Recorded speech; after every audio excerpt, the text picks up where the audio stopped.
श्रूयतां श्रूयतां श्रीगुरुगीता श्रूयतां श्रूयतां सद्गुरुगीता श्रूयतां श्रूयतां श्रीगुरुगीता श्रूयतां श्रूयतां सच्चिदानन्दगीता।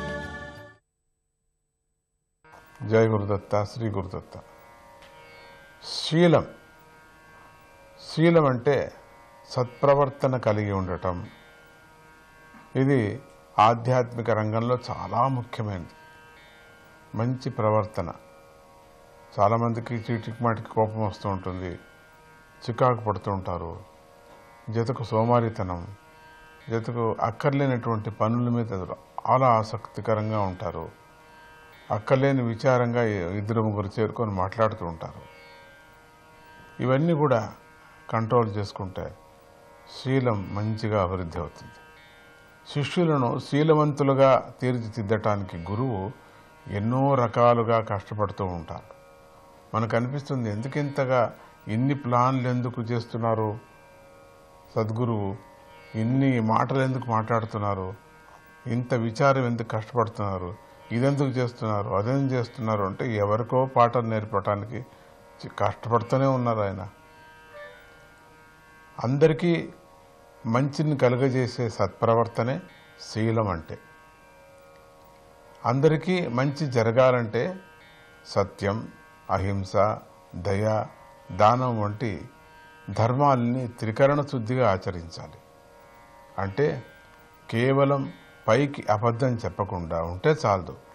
చాలామంది అబద్ధం చెప్పరు, పైకి ఏదో సత్యం చెప్పినట్టే చెప్తూ ఉంటారు, ఉండింది ఉన్నట్టుగా చెప్తూ ఉంటారు, నేను సత్యమే మాట్లాడుతున్నానంటారు.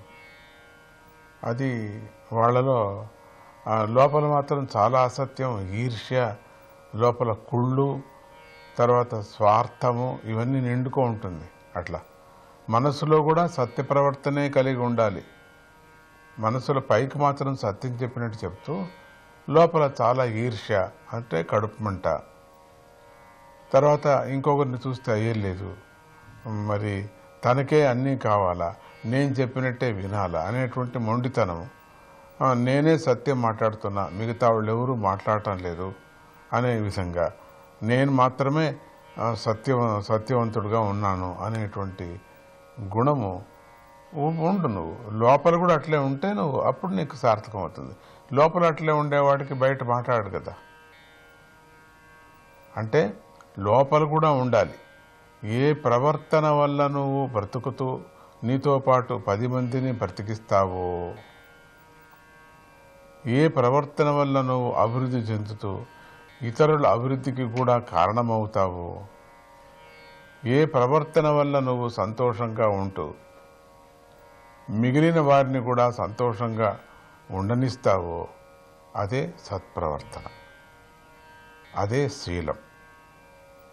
అది లేనప్పుడు నువ్వు ఎంత నిష్ఠగా గొప్ప తపస్సులు చేసినా, ఎన్ని శక్తులు సంపాదించినా ప్రయోజనం లేదు. వాటి వల్ల నీకు కీడే కలుగుతుంది. ఈ విషయం దేవగురువైన బృహస్పతే స్వయంగా చెప్పాడు. ఆ కథను మనం తెలుసుకుందాం. దేవదానవ యుద్ధాల గురించి మనం చాలా కథలు విన్నాం, మనం వింటూనే ఉన్నాం. పురాణం వినేటప్పుడంతా కూడా దేవదానవుల యుద్ధం గురించి వింటూనే ఉన్నాం. ఆ యుద్ధాల్లో ఎక్కువ దేవతలే విజయం సాధించేవారు. ఒకసారి రాక్షసులంతా చేరి ఆలోచించారు, ఎందుకు ఇలా జరుగుతుందని చర్చించారు.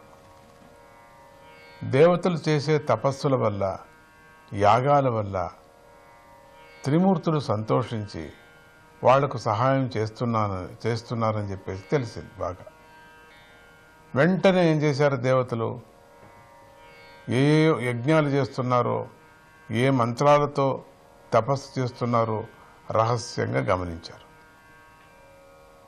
వాళ్ళు కూడా అలాగే యాగాలు తపస్సులు చేసి చాలా అస్త్రాలు శక్తులు సంపాదించారు. మంచి ఉత్సాహంతో దేవతల మీదకి యుద్ధానికి వెళ్ళారు. ఇంకేముంది, ఈసారి గెలుపు మనదే అనుకుంటూ ఉండగా త్రిమూర్తులు వచ్చి మళ్ళీ దేవతలకే విజయం కలిగించారు. దేవతల తట్టే కదా పరమాత్ముడు, సత్వగుణం తట్టే ఉంటాడు. రజోగుణము కొంచెం ఉండినట్టు ఉండి వెళుతూ ఉంటాడు, ఎందుకంటే రజోగుణం వాళ్ళకు అటు ఇటు ఉంటుంది కదా. ఇక రాక్షసత్వం, తమోగుణం వాళ్ళకిక గెలిచేది అనేది లేదు వాళ్ళలో, వాళ్ళు ఓడిపోవటమే. అందుకని సత్వగుణానికి చాలా హింస పెడుతూ ఉంటారు. వాళ్ళు నిజంగా మేము గెలిచాలా అనేటువంటిది ఈర్ష్య వాళ్ళలో ఉంది.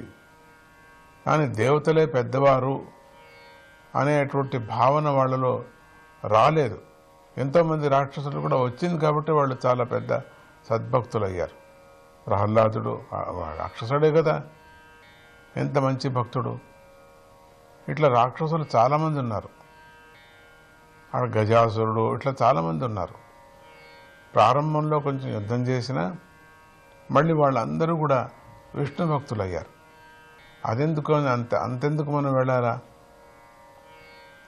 ముగ్గురు రాక్షసుల్లో మనకు రావణాసుడు తమ్ముళ్లలో విభీషణుడు కానీ లేక కుంభకర్ణుడు కానీ, విభీషణుడు ఎటువంటి విష్ణు భక్తుడు.